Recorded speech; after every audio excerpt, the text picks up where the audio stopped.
MTH operating gas stations, sometimes they have problems. The boards will go bad on them. The boards are available as of 2023 to $50, and the guys at MTH Parts and Service can help you locate one. You'll add on a little shipping as well. The little black dot in the center is the key component that controls and sequences all the various functions, has the sound recorded in it. It's non-serviceable, so you have to replace the entire board. Originally, it was invented by Hasbro. I think the patent's probably expired on it, so it's probably fair game for anybody. But this is what you got to replace, that board there.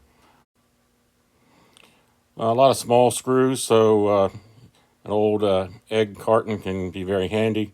I also use a jeweler's screwdriver. Once you get them broken loose, if it's never been opened up, those screws might need something a little bit bigger. But you got to be very careful and organized with the work. This is one of the later versions. They had more illumination. For example, there was a light in the garage bay, and there's another light up in the store itself. The first copy of this that came out was a Sinclair green and white, didn't have those.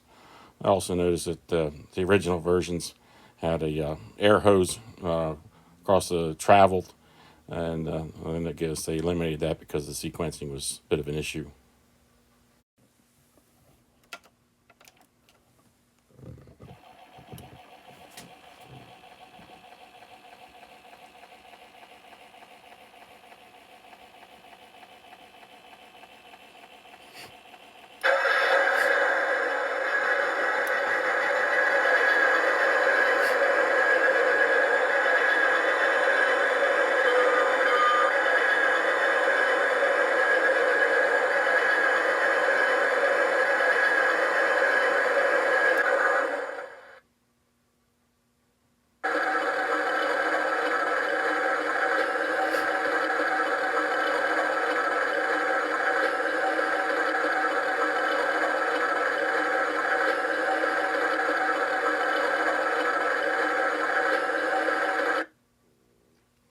My understanding, there's only one board available, and they're all the same.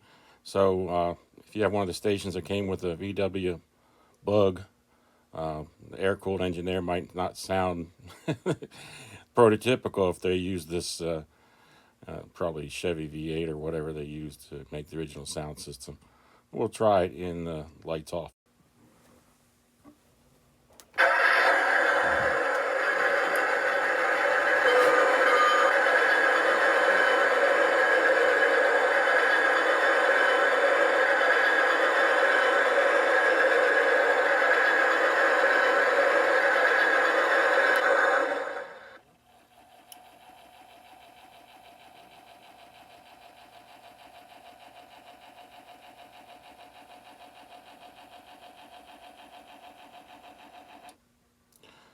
I found the speed of the garage door and the car coming in and out really doesn't vary much with at all. To be honest with the input voltage, just use what they specify from MTH and follow their wiring directions very carefully. You have to be careful that there's a plate on the bottom of the car itself.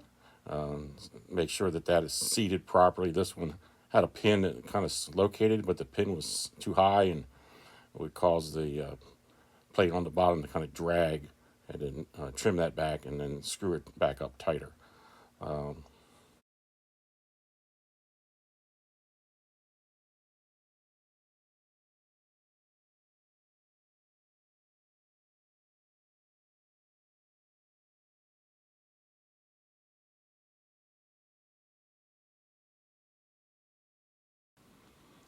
all right, as you can see, there's just two plugs, but they're identical.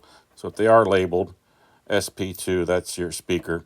And this one, of course, says lamp. So you're fine there if you get those right. There's this 17 solder joints back here. I would transfer them. I did one wire at a time just to make sure you don't get them crossed up. You could figure it out if you want to trace it back to where they're going, and they are labeled. Door, car, hot, common. Key is the push button that closes the circuit. But it's very important that you have those, and I would look them over just to make sure they're not bad or a cold joint, and with a magnifier.